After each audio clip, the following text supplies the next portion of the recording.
So I will begin. Good morning, good afternoon, and good evening to everybody that has joined us today for our Breaking Barriers Women in Leadership webinar. My name is Corinne Young, and I'm an Associate Director of Programme Sales at the Saïd Business School, University of Oxford. And it's a pleasure to welcome you for a lively and enriching conversation today around women in leadership. We recognise that the pace of life is ever increasing, so we really appreciate your time that you've given us today and for what time it is in your part of the world as well. Some of our panelists are on late at night, some early in the morning, so we really appreciate all of your time.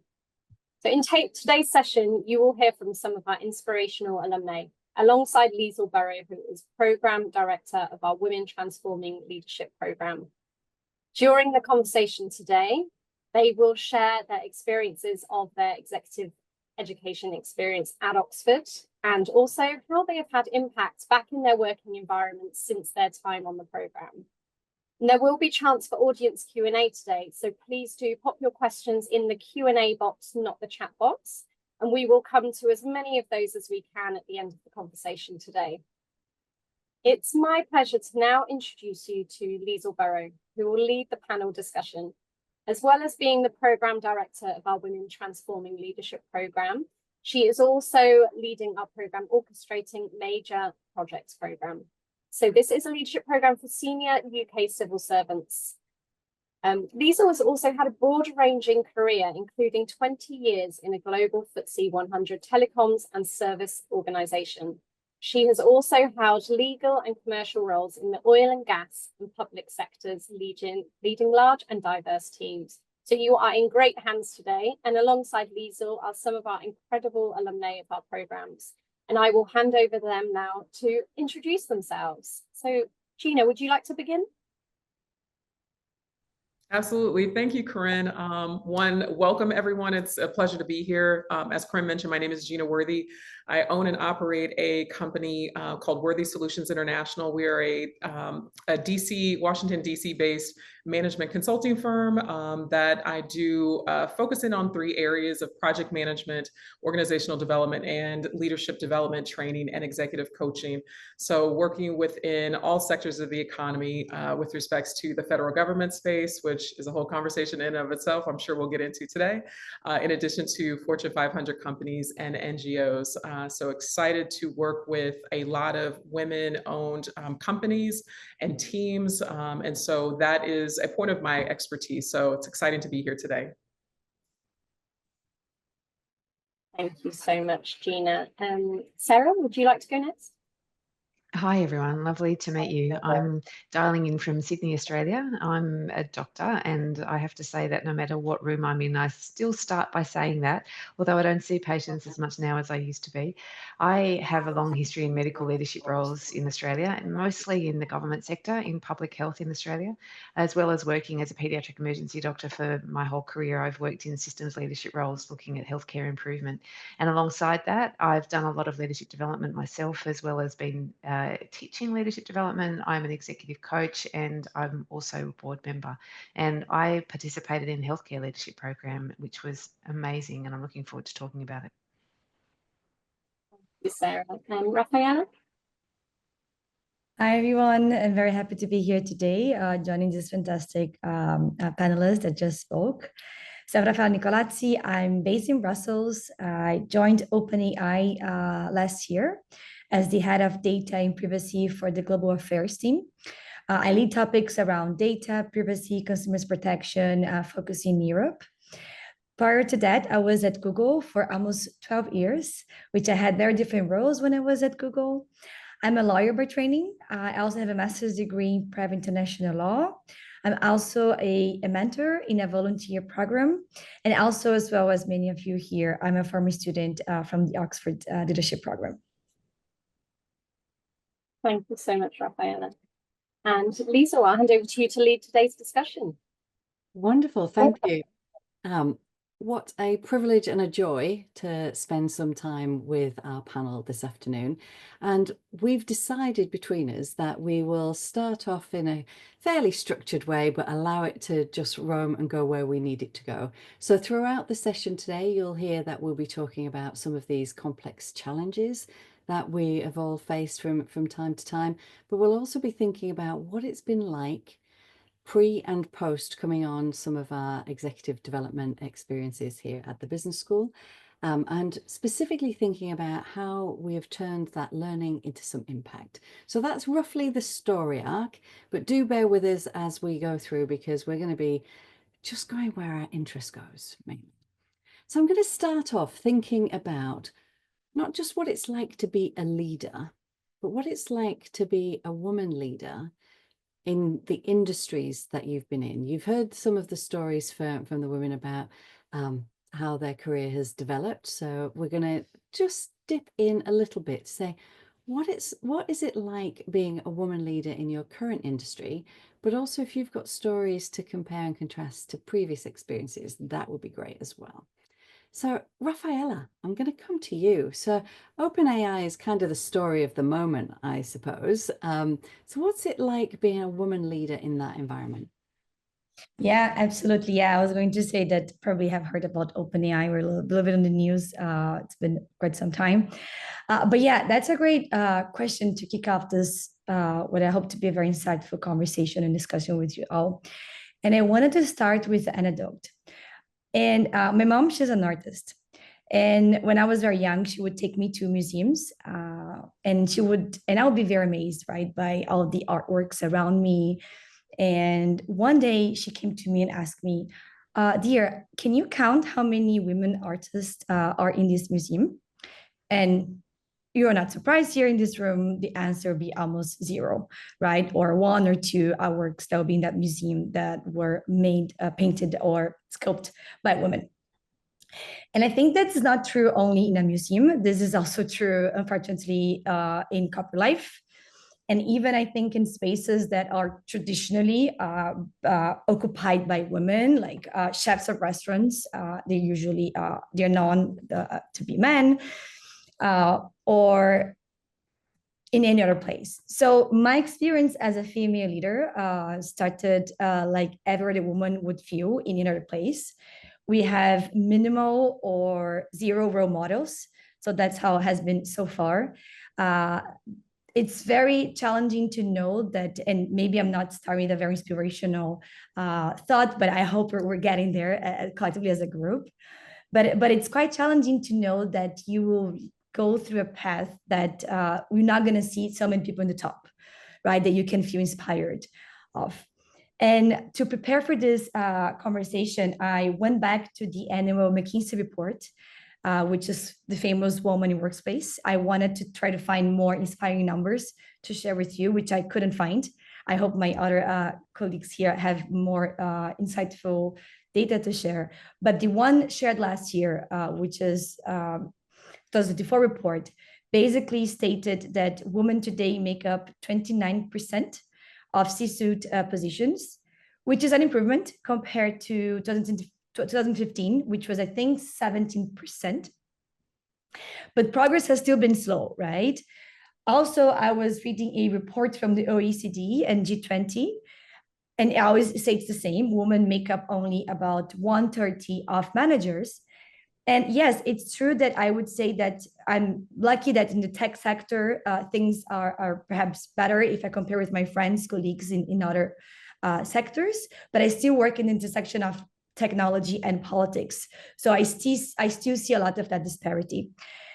And I also remembered a quote from a novelist, author.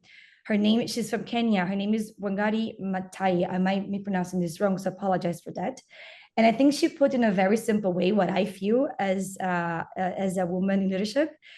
She basically described that the higher you go, the fewer women there are. And this has been my experience so far.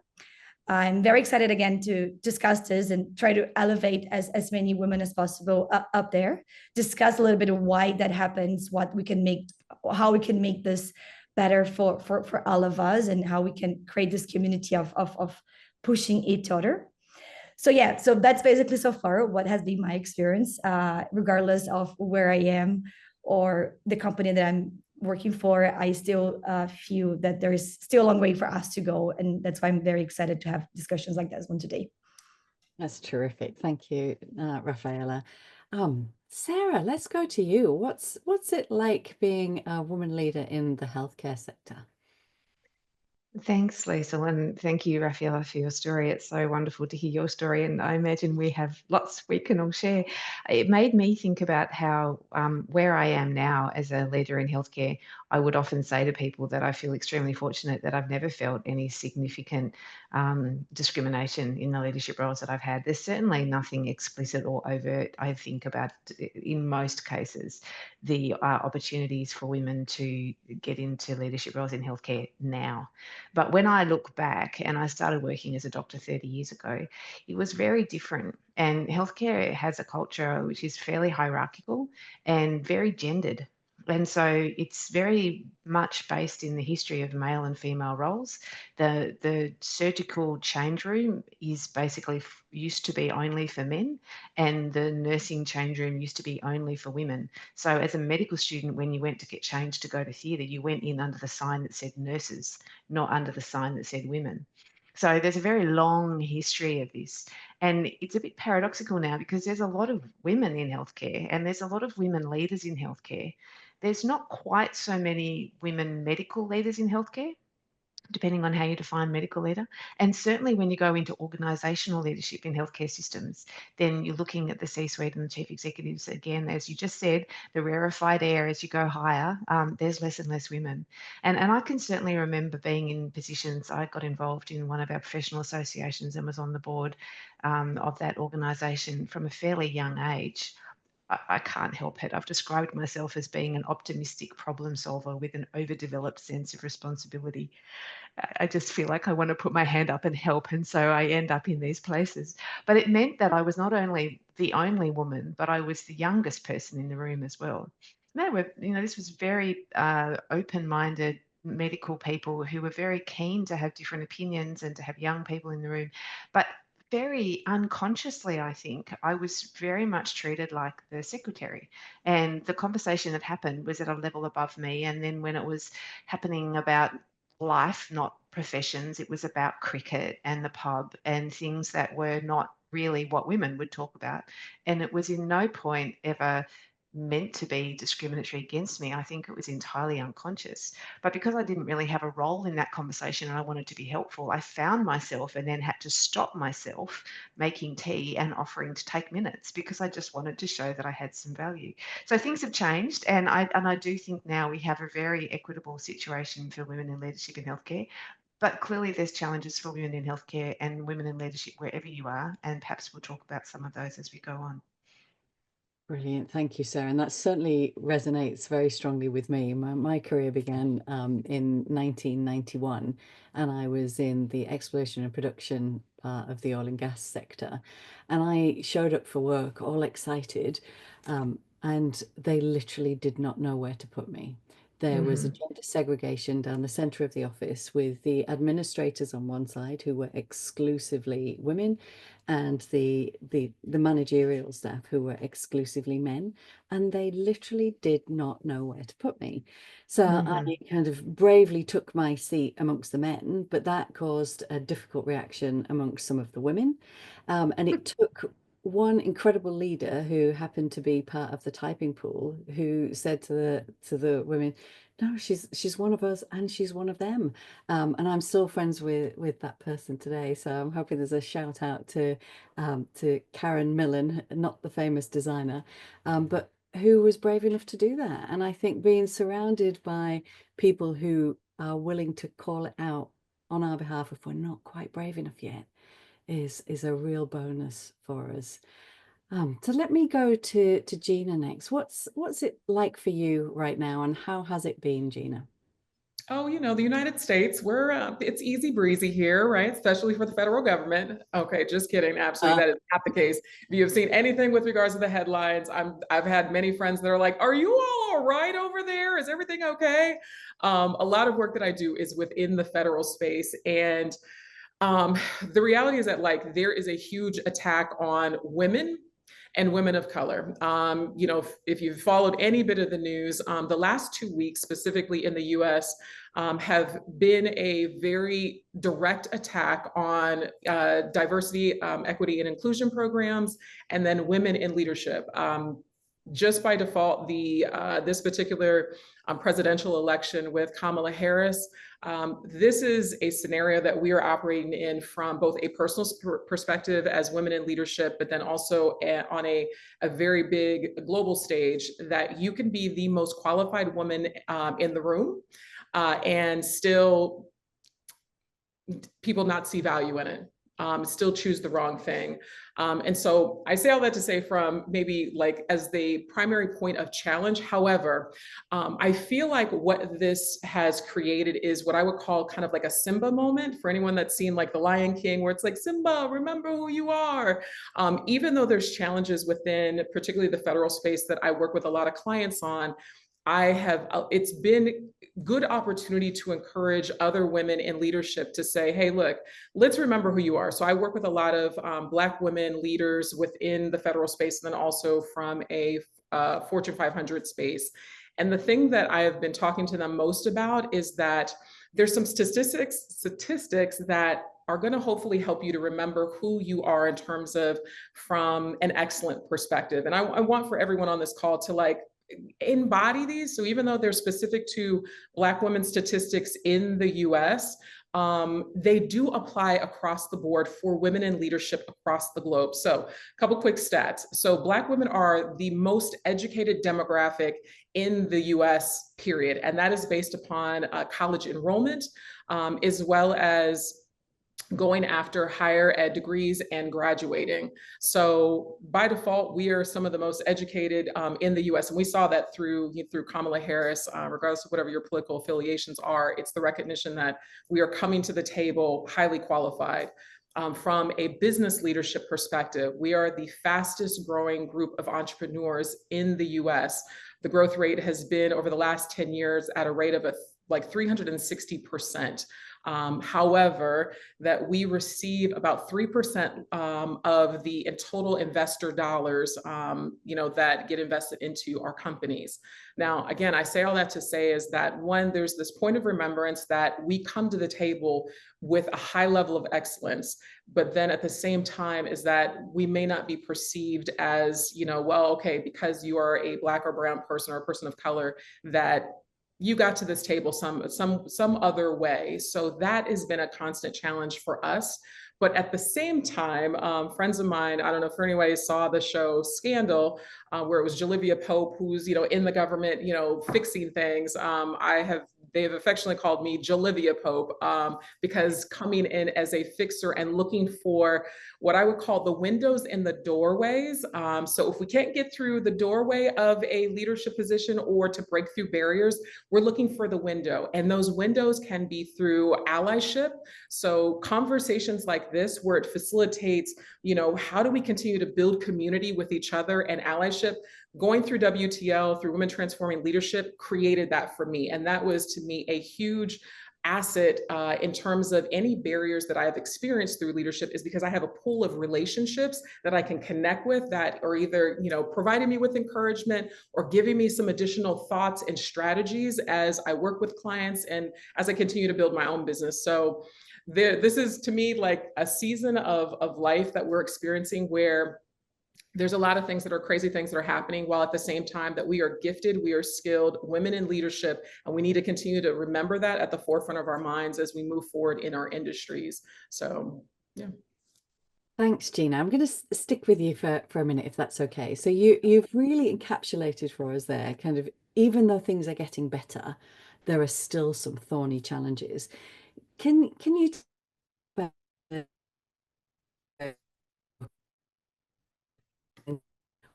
what remain a challenge now, and where do you think this is heading? okay, it was breaking up just a little bit. Would you mind repeating the question?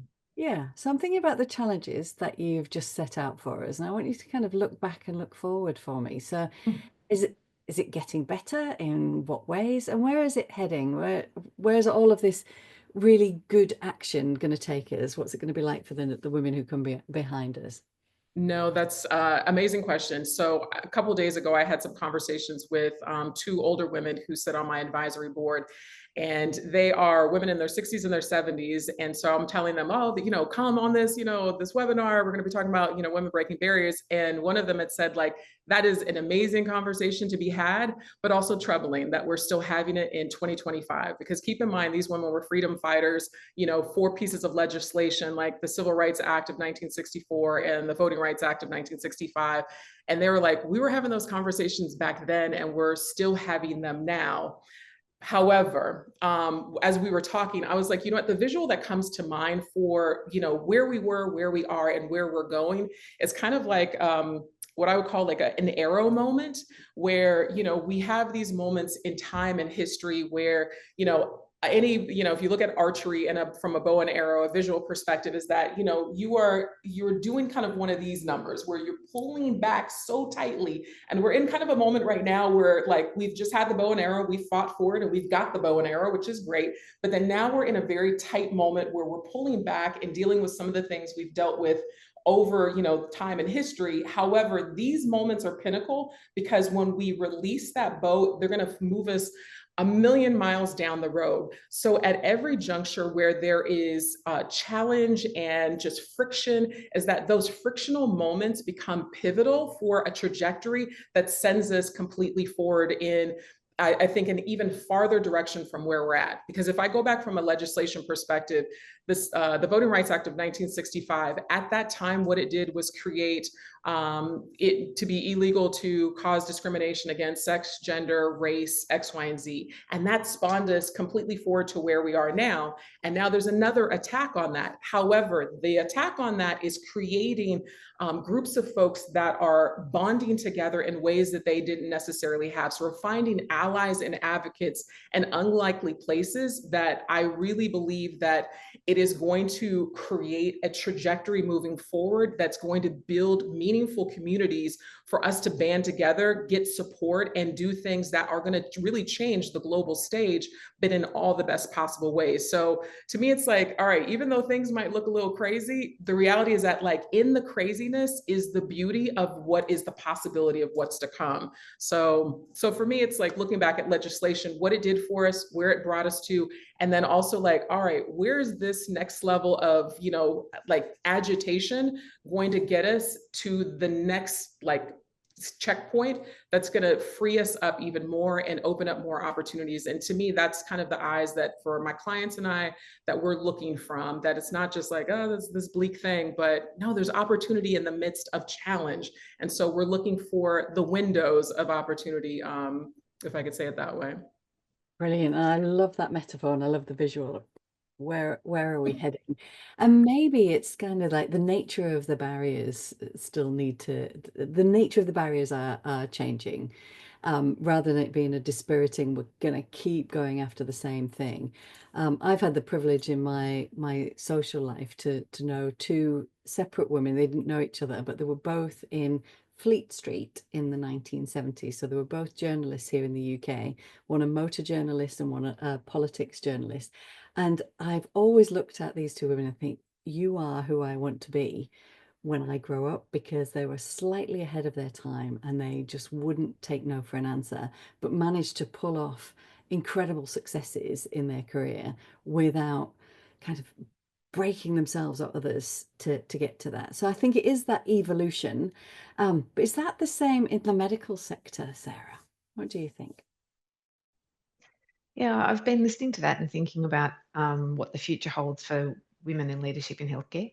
And, you know, I think in many ways, perhaps it's a very different lens that I come from. And possibly, to be honest, that's one of the things that I have enjoyed the most about doing the Oxford Leadership Program, is meeting people with different lenses to share. But being in effectively a public health system in healthcare, the types of people and the types of roles you work with are perhaps self-selected to be slightly different from some other sectors. And I think I do have the privilege of working in an environment where I do feel there is pretty good equity and equality of opportunity anyway. What I think about when I think about leadership in the future for healthcare is interestingly not about gendered roles. It's more about how we can have other levels of diversity in leadership. And that's not because I think that women in leadership in healthcare have it easy and we've got it right. There's still room to move, but I think I'm lucky to work in a sector where women do have opportunity. I think the other thing I was thinking as we were talking is that it's easy to say women in leadership, but what we know is that there's so much diversity around women. You know, just listening to what we were hearing from Gina, I mean, we need to be able to have that level of diversity and richness and empowerment to be really coming through. And I guess the places that still need to be worked on in healthcare is at that board level and the very top of organisations. There are a lot of fabulous women doing amazing work in those spaces. So I'm not saying they're not, but I think in some ways those jobs are just a bit inaccessible to a lot of women in healthcare, particularly because you're talking about people who might have come from another career into leadership roles. So they may be leaving behind a clinical role or a different role they've had in the past. So it's a lot about the skill set and your confidence and your ability. And I think that's where programs like this come into play, because we can actually really support people on that journey and help them, I'm sure we'll come to this, have the confidence to be able to put their hand up and do those jobs really well. Thank you. And just before you put your mute button back on, I just want to explore that issue of the boardroom a little bit more. Is it a case of the women in general find it a bit trickier to get to there, or is it something about those roles that are not particularly attractive? It takes you away from doing something that you've created great meaning for in your career? Look, I think it's absolutely all of the above. And you know, in healthcare or elsewhere, I think it's probably true. The other thing I was thinking about for leadership roles in healthcare and everywhere, but it's really, really hard. And being on a board in healthcare is incredibly challenging. And not just it's hard work, but you need to have a very diverse skill set. You've got to work really hard. You have a lot of personal responsibility. You've got to understand really complex issues, talking about complex adaptive systems where there is no one right answer. And these roles are really challenging roles. And I think maybe sometimes I joke that women are smart enough to not put their hands up for some of these roles because they don't necessarily need the accolade or the status from having whatever the title might be. So yeah, there's a lot of levers to work on, I think, to make it more accessible and easier for women to be in those very senior leadership roles. Yeah, brilliant. Thank you, Sarah. I kind of had a suspicion based on some of my experience that it's not necessarily the women who find it difficult, but that they just don't want it. Let's move over to Rafaela. Let's think about a newer sector and industry than medical care. What's it like for you? What's it been like, and where is it heading for you, do you think? Yeah, absolutely. And I think so much I can relate to Sarah and like Gina's experiences. And it's quite paradoxical, right? Because I think the tech sector is known to attract a young crowd, you know, like there are a lot of young people that work in the tech sector. Yet, if I have to share here just one challenge I have experienced was that once I was about to be promoted, and I heard that I was too young and that I could wait, basically. And that didn't come as I was expecting, right?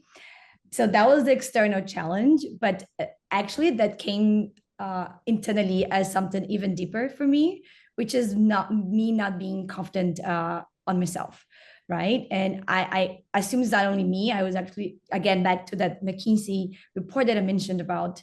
This research also shows that women will likely not go for a job if they think they're not qualified, whereas men would go for it even though they don't think they're qualified enough. They just go for it, right? This McKinsey report as well also they refer to something that they described as competence-based microaggressions, which are something that makes us feel burnt out or to consider quitting a job. They're less likely to view that our workplace as equitable, right? And I think where we're heading, I at least can share a bit of my personal experience, right? Like, what did I do? Like, how did I break these barriers, right? Which is the topic of today's discussion. And to me, three things were essential. And number one was have a sponsor. So we talk a lot about mentors and having people to aspire, right? To feel inspired. But I learned through a woman in my workplace that wasn't enough. If I wanted to climb the corporate ladder, I needed a sponsor.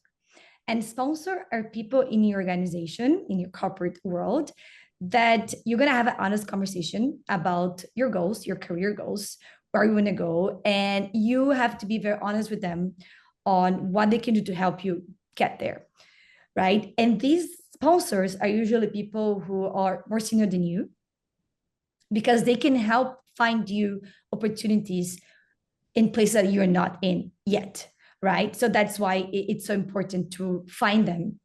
And I was very lucky again, because tech companies in general, they have a very generous diversity policy. They really push that, and they really support that kind of effort. So that was even something that in my companies, we would speak about this openly. That's number one. The second one, which I really, really love, it's what I call prepare yourself on the way, right? I think we should get rid of this idea that we have to be perfect or know everything before getting a project to be a leader, or before saying yes to a speaking engagement, or even just put ourselves out there.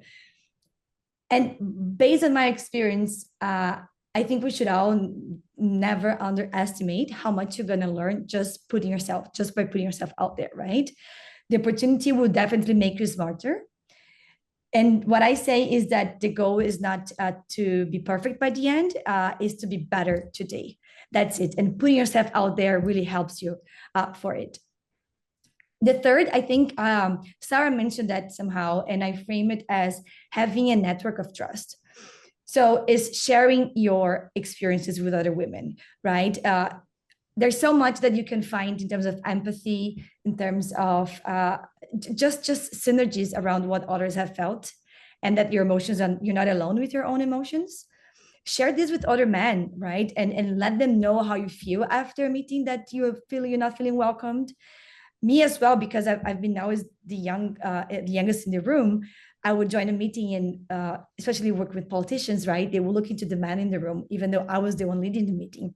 And this man, I already knew that of course, nobody would like this, but they would be very, I think, direct and say, yeah, she's leading, she's the one in charge of it. So yeah, having this network of people that will also bring you up, it's very, very important.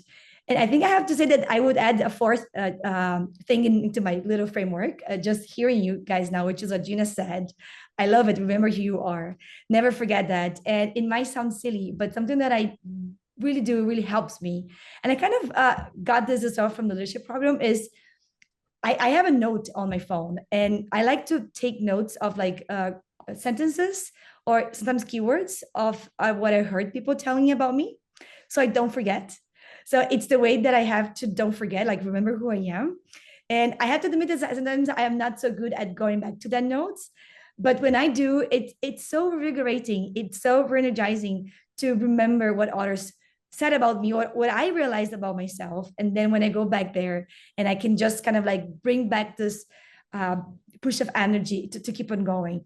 So yeah, those will be my four things that hopefully others can use, but that's how it kind of like describe it in how is it going, how I hope to be for many of us in the tech sector, but anywhere else. Fantastic. Thanks, Rafaela. And I wasn't quite expecting a protocol. I'm looking forward to your book coming out. That would be terrific. Your point number 3 there about building your network really links back in my mind to what Gina was talking about. So before I start answering the questions that are coming in from the participant, Gina, do you mind if I come back to you? What's your thoughts on what Rafaela's just shared with us? First of all, Rafaela, thank you so much, because I was like, okay, all right, this is what I'm talking about here. Because as women, the thing is that like you mentioned this whole aspect about how men and women approach jobs. So one of the things within Women Transforming Leadership, we had a woman come in that gave us a whole session around like branding, but also women's approach to whether it's a job, life, business, leadership, versus men. And one particular like kind of statistic that or framework that she gave us that stood out to me was when the difference between how men and women look at job descriptions. And this goes to your point, Rafaela, around like this whole aspect of sometimes as women, we're trying to aim to be perfect. So what she has said is that, women might look at a job description that has 10 different items and they'll say to themselves, okay, I can do 8 of those things. Maybe I might apply. Versus a man in his full audacity will look at those same 10 items and say, oh, I can do 2 of those things. I'm gonna go ahead and I'm gonna apply. It's like, oh my God, this is a matter of perspective in terms of how we approach as women. And that's ultimately, I think, the expectation that has been put on us as women for perfection, to your point. But that kind of bleeds into our own personal branding and how we talk about ourselves. So this whole aspect of like, Simba, remember who you are. Like, we need to be talking about ourselves, in a way, just like as you wrote down that note of what you've heard other people say about you, we need that reminder, because this isn't about perfection. It's about our progression through, our journey, but getting other people alongside of us, as you spoke about, that can help us to remember. Because one of the things that I would say more than anything is this aspect around imposter syndrome. So with the women that I work with, and this is the case for, I had my own mini like freak out imposter syndrome moment even before, like a couple of days ago, when I'm thinking like, oh, I'm about to be on an Oxford call. Oh my God, Oxford. Right. But I had to like, girl, come back to yourself, because no, you are qualified to be in this stage, as is the case with all of us. But again, it's having people around us that are going to help us to remember in the moments when we might be feeling a kind of way of like, am I actually good enough in this room? If anything, channel, I hate to say it like this, but channel your inner man who is like audacious in ways, and in ways that we as women sometimes probably need to be, just from the perspective of that we have everything it takes and then some, because we have this sixth sense about us that really is our intuition, that to me is our X factor. So like, let's keep showing up in those spaces, in a way as if like we've had our Simba moment. We know this, we got this. So anyways, that's all I want to add. Brilliant, Gina. I'm combining that with what Rafaela said, and I think that we all should have a Simba notebook in which we write down all of these things that people say about us so we don't forget who we are. So thank you very much for that. I just want to acknowledge that there is a question in the chat box from Suella Pashuri. It's a fascinating question, and it's about regulatory trends in AI. And I'm keen for us to make time to get to that if we possibly can. But for now, I want to stick with this idea of women in leadership and how we break those barriers. So I haven't forgotten you, Suella. I will hopefully come back to you shortly. Just want to, each of our panelists have mentioned their experience of coming to Saïd Business School to do a particular program, and wonderfully they're all 3 different programs. So let's explore a little bit about the program, how it's prepared you to meet these challenges, and maybe you might want to tell us what do you know now that you wish you'd known when you were coming on that program? So what was the program? What did you get out of it? How did it meet your challenge? And what do you know now that you wish you'd known then when you were preparing for the program? So why don't I go to Sarah? Thanks, Leasil. I'm delighted to kick that question off, although I'll have to try and be short about my reflections and what I've learned. There was such a lot to say. I did the Healthcare Leadership Program, and it was really so wonderful because for me, having the opportunity to meet healthcare leaders from around the world was an opportunity I would never get anywhere else. And alongside that, I had the opportunity to hear from world leading experts on the future of healthcare and, in fact, probably, the future of our society. It was really mind-bending, and it's really stretched my thinking in the terms of the concepts and perspectives that were shared in the actual program. It was a 1-week program with every day being slightly different. And on top of that, being able to talk to the individuals from around the world, from different countries, different healthcare systems, different healthcare leadership roles. It was just an incredible way to understand the deep differences that we have, but at the same time, the incredible similarities we have, despite the fact that it feels like we're from such different places with different experiences. I think for me, one of the biggest takeaways, apart from those changing perceptions and stretching the thinking, was potentially the 2 aspects of meeting the people and the mentors. And we heard before about the beautiful importance of us having connection and peer groups and being in it together. And I think that's such a really important part for any leadership role, is knowing that you're not alone, because leadership can feel very lonely. But I think it's fair to say that for all of this, it's a journey of personal growth. And one of the things I appreciated most about the healthcare leadership program was that there was a really good focus on reflection, and that was built into every day. I knew that reflection was important, and I went into the program with every intention of using that opportunity. And since then, I've been able to keep up my reflective practice, and not quite the Simba notebook, but maybe on the back, it's a little bit about some, notes to self from the inner coach, and trying to get the inner coach to drown out the inner critic a little bit more. Because I think at the end of it, I walked away with so much in terms of new knowledge and new perspectives, but also a real, I guess, reinvigoration of motivation, but also to some extent confidence and focus on what I wanted to do, and knowing that I wasn't alone and there were other people like me made all the difference. Brilliant, thank you. And if you could go back in time and have a little word with yourself as you were preparing for the program, what would you say? Just to take it seriously and to appreciate every moment, and to make sure that you really sucking the marrow out of it, really, and keeping it there to go back to in lots of different ways, because it's just it's a unique experience that you won't find anywhere else. And I think that we're very fortunate to have had that, and we're also very fortunate to be able to share that now with other people. Fantastic, thank you, Sarah. Thinking about a very different program to that one where you're all in the healthcare industry. Let's go to a mixed sector program now. Gina, let's hear from you. Okay, first of all, Sarah, I literally I was like, let me write down what you just said, that you sucked the marrow out that program. I think you did the same, right, Gina? Like that literally was like, oh man, like that incited something in my soul, because I honestly, like, I feel like that's what I did with Women Transforming Leadership. But the thing that I, as I think I wish I would have known ahead of time, and honestly, like I was hard pressed to really like, what would I have, liked to have known? But the personal transformation that I made during that course. Now, I mean, obviously the whole title of the program is Women Transforming Leadership, but my lens on that is that, like, how am I outwardly transforming leadership versus transforming the leader that is within me? And what's interesting is that I was in the last cohort before the pandemic. And so shout out to my girls that are on this call that are from cohort WTL 2019.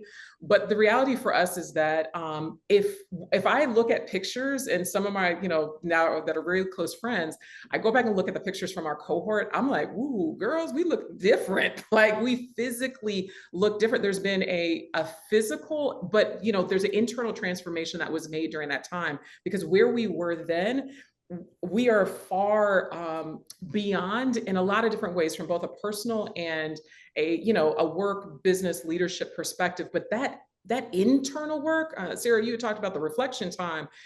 To me, it was the internal work that happened during the course of that time, through the relationships that were built, not just at that time, but then what happened thereafter.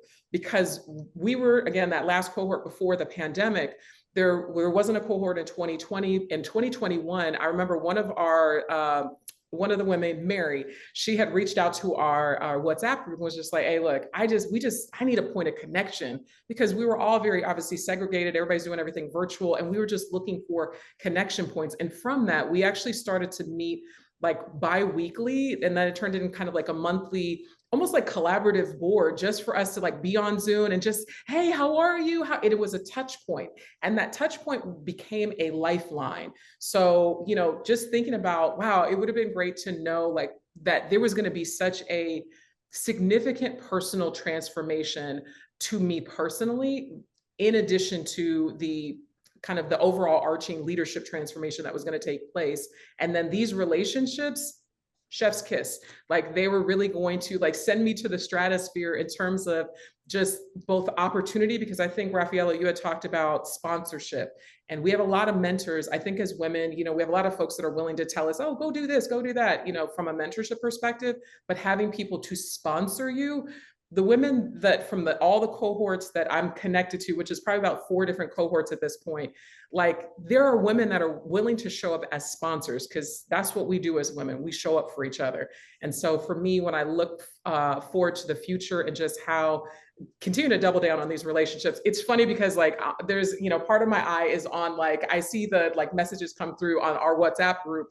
And, you know, Amina, who I'm going to shout her out, she had put in there, she was like, I needed to hear this message today. And I'm like, this is already making an impact, but this is how we show up for each other as women. So let's just continue to do that, because the transformation is real for us personally, but then what happens internally, we as women, we naturally spread it out into the world. So it's a point of encouragement. Let's keep doing what we do best.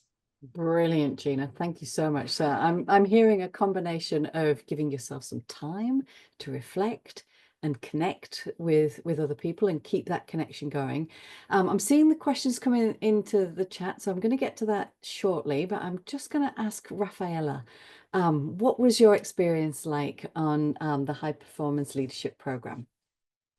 Yes, absolutely. Well, I have to say, to me, it was very transformational. And if I would have to go back in time and give me an advice, my advice for myself would be, don't take too long to apply for the course. I thought that I needed to have way more experience. I thought that I needed to be way more senior in my career to take the course. And that was such a big barrier I put in myself. Such a big mistake, because even when I applied, I thought to myself, I'm going to apply, but I'm sure they're not going to select me. There's so much better people than me out there. Why they're going to pick me, right? And I was selected in my first attempt. And the reason why I say this is when I joined the course, I admit that I felt a bit intimidated, feeling that, okay, there's C-level people here. I'm just like, you know, leading a small team of people. Like, who am I to share my experience? And throughout the course, I realized how many shared doubts we had, how many we had same struggles. More than that, and I think that's to me the most eye-opening thing, was that I realized how much I had to share from my perspective, right? It was a point that I think the course was being somehow not updated, but the challenge of working with Gen Z really came up. And like people like, you know, all the people like, it's challenging. How do we do as leaders? And I kind of think that I have something to add here that might be interesting, maybe because I'm between generations. So those things, I think I underestimated how much I really could add value to it. The other thing as well that to me is very transformational, and it goes back to my point about having this network of trust that you can share your struggles, your stories with friends, and, you know, think that your emotions are being felt by other people, is that it really expanded my bubble, right? I met people there from very different sectors. And I intentionally choose the course, which is with like for everyone, like doesn't matter your sector, your gender, like anything. I really wanted to be in that big mix of people. I met people from oil and gas, from the finance, from the government sector, and we were all going through the same problems, right? And to me, that was also like super eye-opening, that again, I could learn a lot and I could also share a lot from my experience. And this goes to one of the key takeaways I got from the course. So one of the classes that we have, it is to build our narrative. And I found that so fascinating because it allows us to reflect on who we are, what's our life path, what were our ups and downs, what built us, what made us come to where we are now. And more than this, it allows us to embrace that, right? So maybe things that happen in our lives that we think was a down, actually it made us much stronger. And that what makes us very great leaders, because it makes us have empathy for what others may have been struggling, right? Something that's a great characteristic of a leader is that they know very well what are their limitations, and they communicate that very well. And that's a lot because you really know who you are, right? So like, I'm not good at it, so that's why I'm trusting you in my team to get it done, right? And to me, that was kind of like putting many of my corporate thoughts into a different level of perspective, because it allowed me to really own it and not be ashamed of my limitations, but also as a strength to empower others so they could be better, because I'm not that good into that thing, right? So the combination of, like, as I said, hearing similar struggles, share my thoughts, being out of my bubble, but also understanding who I am and how to position myself within the corporate sector that I want to grow. Wonderful. And Rafaela, you've answered my question about the time machine, because if you had a time machine, you'd applied earlier, right? Thank you. I'm keeping an eye on the time. We've probably got about 4 or 5 minutes left, so I'm going to change the pace and I'm going to ask some quick fire questions. So taking my lead from Sarah Santos on the channel, I'm going to direct a question to Sarah on the panel. What's been your biggest lesson learned in your journey? I'll try and keep it short, Leasil, but I think the first thing I thought was role modeling. I think being a role model and having a role model is so important. And I think that being conscious of your leadership shadow is really important. And for women, especially, being and having a role model. But in particular, if I can add a second thing, I think we have to use some vulnerability. We kind of sometimes play the game like the boys do, and we don't tell people how we're feeling. And I think we just heard that from Rafaela as well. I think it's really important to be really authentic, even if it's with 1 or 2 similar level leaders that you can trust, because we don't know that other people feel the same way. And one very quick story, I'm coaching 2 senior women executives in the same organization. One of them comes in and tells me that she just wants to be better at public speaking. It's the one thing she feels she's never been able to do very well, and this is her goal. She walks out of the room and crosses over with the other executive woman who's coming in for her coaching session, and she sits down and she says she just wants to be better at public speaking. She's never been very good at it, and this is her goal. And so I say to her, can you think of someone who does this really well? And she says, oh yeah, that woman who just walked out, she's awesome. So we're not very good at telling other people that we don't feel good about stuff, and we're also not very good at assessing our own ability. So be a bit vulnerable, but be a good role model as well. That is a brilliant story, Sarah. And if only that client had her Simba notebook, she might have known she was good at it. Right, the next quickfire question I'm going to send to Gina, and it's going to be based loosely on the comments from Lena Shee, and it's about do we risk creating an echo chamber? So I'm thinking specifically about coming to an all-women leadership program. Gina, did you create an echo chamber, or did you still manage to get diverse thought? 1000% we got diverse thought, because just because that we are women, that it's almost like there's a thought that we're monolithic, and we're absolutely not, because my cohort was 56 women from like 33 different countries from around the world, and represented, different points of, places in leadership from all sectors. And by default, there was so much diversity in that room. However, to me, that actually wasn't necessarily the point of that course. The point for me was that my experience is not singular to me. So the challenges that I face in leadership, that I'm not the only one going through it. And I think Rafaela and both Sarah have echoed this, is that you have folks that are like your yes and amen choir, for the lack of a better way to explain this, is that like, oh, wow, you went through that too? Oh man, I thought I was the only one. And it is the aspect of knowing that you have other folks that bear the same burdens and challenges that you do, but they also have perspective around how they've handled those things. So to me, echo chamber, absolutely not, because we are vast and diverse as women. And if for nothing else, it was like, thank you for the validation that what I have experienced is not just that I am singularly going through this by myself, but that you are also a part of this journey because you've experienced some stuff, and now we can come together and be supports to each other. So echo chamber, absolutely not. Marvelous, thank you. That was a bit of a risk on my part. I was hoping that you were going to say that. I was pretty confident. Unfortunately, I'm really drawn to Suella's question, but unfortunately, we're just not going to be able to get there. And I feel like to do justice to the question of what do leaders need to do and know to navigate the world of artificial intelligence, that feels like it needs its whole webinar by itself. So perhaps that's something that we can pick up separately. But with that, a huge thank you to my fellow panelists who I now feel like I can call my friends. And I'm going to hand back to Corinne. Thank you so much, Leasil and Gina, Sarah and Rafaela. That was truly an energizing conversation, and I hope the audience has taken away some key learnings today. Some key phrases from me just to reflect on is to have a Simba notebook and remember who you are. I think that's the phrase of today's session, but also own your limitations and empower others. And then finally, be conscious of your own leadership shadow. That's really stuck with me as well. So thank you so much to the panelists for your insights and your experiences that you've shared today. So should you be interested in finding out any more about our executive programs at Oxford Saïd, you can see some of our upcoming dates on this slide of our next programs from which Gina, Rafaela and Sarah have attended. These do form a whole suite of programs that we offer on campus and online. So please do visit our website or reach out to us should you want any further details.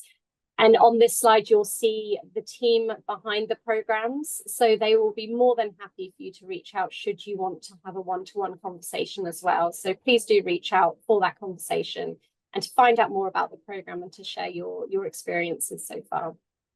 That leaves me to say a big thank you to everybody that has joined us for the webinar today, and to enjoy the remainder of your day or evening. And we hope to see you all again soon, whether it's online or on campus in Oxford. So thank you and goodbye.